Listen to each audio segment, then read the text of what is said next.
क्षेत्रों में रहने वाली लोगों के लिए भी हैं। गिर गया।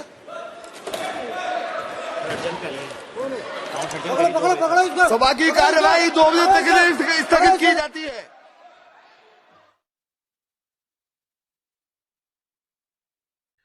नमस्कार दोस्तों, स्वागत है आप सभी लोगों का आरएस बाबा पर। हाल ही में पार्लियामेंट पर एक टेरर अटैक जो है वो हुआ है। क्या वाकई में हम लोग इसको टेरर अटैक से कम कह सकते हैं? 2 लोग जो कि पार्लियामेंट के कॉरिडोर के अंदर एंट्री लेते हैं और उसके बाद में उन्होंने वहां पर एक आंसू गैस जो है उसको सिलेंडर को जो है वहां पर रिलीज किया। पार्लियामेंट का सेशन चल रहा था। आप लोगों को पता है कि विंटर सेशन अभी रनिंग के अंदर चल रहा है। लोकसभा का सेशन चल रहा था और उसी समय इन्होंने आंसू गैस के जो गोले हैं उनको छोड़ा है। येलो कलर की एक गैस थी। वाकई में ये हुआ क्यों और सिक्योरिटी थ्रेट इसको हम लोग मान रहे हैं? क्या पार्लियामेंट की सिक्योरिटी इतनी कमजोर है कि एक आम इंसान इजीली वहां पर एंटर होता है? क्या हम लोग इस घटना से कोई सबक सीख सकेंगे? चलिए सबसे पहले देखिए कि हुआ क्या है। पार्लियामेंट का सेशन चल रहा था। 2 लोग जो कि पार्लियामेंट के लोअर हाउस के अंदर एंट्री लेते हैं लोकसभा के अंदर, वहां पर उन्होंने गैस एमिट करना शुरू कर दिया और अपने साथ में वो गैस के सिलेंडर्स लेके आए थे। टीयर गैस इसको हम लोग कह रहे हैं। इन्होंने जूते के अंदर इस गैस के सिलेंडर जो थे इनको छिपा रखा था। यही नहीं, 2 जो लोग हैं उनमें से एक महिला है और एक पुरुष है, मतलब एक वुमन अ मैन, जो कि प्रोटेस्ट कर रहे थे outside the parliament in front of transport भवन।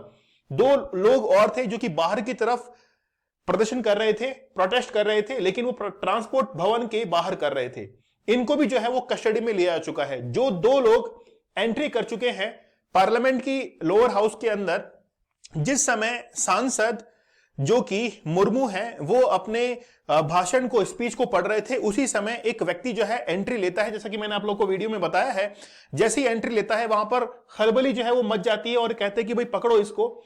आखिरकार ये व्यक्ति कौन है, उसको जो है पकड़ा जाता है। ये हुआ इसीलिए है क्योंकि 2001 के अंदर पार्लियामेंट का अटैक हुआ था और 22वीं एनिवर्सरी जो है वो अभी चल रही है। गुरपतवंत सिंह पन्नू, ये 5 फिटिया जो आदमी है, इसने बहुत परेशान जो है वो कर रखा है इंडिया को। हाल ही के अंदर जो बाइडेन की जो है वो हम लोग चीफ गेस्ट की तरह बुला रहे थे 26 जनवरी को, इसी व्यक्ति के कारण कैंसिल हुआ। हम लोग जो है वो इसको वहीं पे अमेरिका के अंदर जो है इसको खत्म करना चाह रहे थे। ये बात इसको पता लगी और खालिस्तानी टेररिस्ट ग्रुप का गुरपतवंत सिंह पन्नू जो है वो हेड है। इसने एक वीडियो रिलीज किया था और ये कहा था कि 13 दिसंबर को मैं पार्लियामेंट के ऊपर अटैक करने वाला हूं। खास बात यह है कि जब इसने ऑलरेडी इस चीज को अनाउंस कर दिया था, वीडियो रिलीज कर दिया था कि 13 तारीख को मैं एक अटैक करने वाला हूं, तब भी जाकर हमारी जो सिक्योरिटी फोर्सेस है या वहां का सिक्योरिटी जो है वो ठीक ढंग से वर्क नहीं कर पाया। इसको हम लोग प्रॉपर जो है एक सिक्योरिटी थ्रेट मानेंगे। आज तो एक टीयर गैस का सिलेंडर वहां पे पहुंचा है, बॉम्ब पहुंचने में देरी नहीं है। इसीलिए जो सिक्योरिटी हमारे लिए काम करती है वहां पर, उसको 3 लेवल्स के अंदर हम लोग काउंट करते हैं। सांसद हैं कांग्रेस के गौरव गोगोई, उन्होंने कहा कि मैंने 2 आदमियों को देखा जो कि येलो कलर की, स्मेलिंग येलो कलर की जो गैस है उसको अपने साथ में कैरी करके लेके जा रहे थे गैलरी के अंदर, और उनमें से एक पर्सन ने एक स्लोगन जो है वो भी अपने हाथ में पकड़ रखा था। वो स्लोगन क्या है वो तो अभी तक पता नहीं चला है, लेकिन एक व्यक्ति ने एक स्लोगन जो है वो भी अपने हाथ में पकड़ रखा था।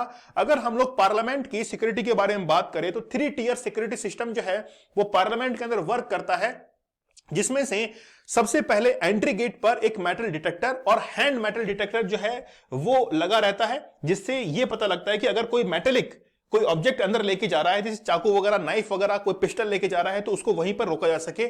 ये था पहला। दूसरा है कि ऐसा ही जो है एक ड्रिल होता है एंट्री गेट के ऊपर। पार्लियामेंट का जो एंट्री गेट है वहां पर भी ठीक इसी तरीके के मेटल डिटेक्टर लगे रहते हैं। तीसरा जो प्रोसीजर होता है वो कॉरिडोर के अंदर होता है, वहां पर भी सिक्योरिटी मौजूद रहती है। मतलब 3 टियर सिक्योरिटी जो मैनेजमेंट है, इसको तोड़ते हुए ये दोनों लोग जो है वो पार्लियामेंट के अंदर पहुंचते हैं और वहां पर जाकर इन्होंने जो टीयर गैस है उसको छोड़ना शुरू कर दिया। गुरपतवंत सिंह पन्नू जो है, इसके लिए निखिल गुप्ता को भेजा गया था अमेरिका के अंदर, और अमेरिका ने एक चार्जशीट जो है वो भी फाइल की थी और ये कहा था कि आपके किसी भारतीय ऑफिसर, जिसका नाम CC1 उन्होंने कहा था, उन्होंने निखिल गुप्ता को भेजा अमेरिका के अंदर, और अमेरिका ने एक व्यक्ति से, शूटर से वहां पे कांटेक्ट किया था और यह कहा था कि गुरपतवंत सिंह पन्नू को मरवाना है। वहां पर उसको $1 लाख की रिश्वत भी दी गई थी कि भाई शूटर को कहा गया था कि गुरपतवंत सिंह पन्नू को मारना है, लेकिन वो कोई शूटर नहीं था, वो बेसिकली यूएसए का एक अंडरकवर एजेंट था। और ये बात जो है वो सामने निकल कर आती है। यहां पर मिस्टेक हो जाती है कि वो जो यूएसए का अंडरकवर एजेंट था उसको निखिल गुप्ता पहचान नहीं पाता है। इसके बाद में चेक रिपब्लिक एक कंट्री है जो कि यूरोप के अंदर स्थित है, वहां पर निखिल गुप्ता को अरेस्ट किया चुका है। अमेरिका चाहता है कि निखिल गुप्ता को वहां पर अमेरिका के अंदर भेजा जाए। ठीक है, तो ये पूरा घटनाक्रम था। इसी बात पर पन्नू जो है उसने थ्रेट दिया था कि मैं 13 दिसंबर को जो है वो अटैक करवाने वाला हूं इंडियन पार्लियामेंट के ऊपर, लेकिन फिर भी हमारी आंखें नहीं खुली हैं और आज इतना बड़ा जो है वो सिक्योरिटी थ्रेट हुआ है। ठीक है, देखना यह होगा कि आगे जो है हम लोग किस तरीके से इसको फर्दर अपने ऊपर लेते हैं और किस तरीके से हम लोग इसका सॉल्यूशन निकालेंगे। खैर, ये पूरा अब तक का घटनाक्रम था। आगे कोई अपडेट होगा तो मैं आप लोगों को जरूर अपडेट करवाऊंगा। अगर आप लोग चैनल पर नए हैं तो जरूर सब्सक्राइब कीजिएगा। मिलते हैं आप लोगों से अगले सेशन में, तब तक के लिए धन्यवाद। Thank you. जय हिंद।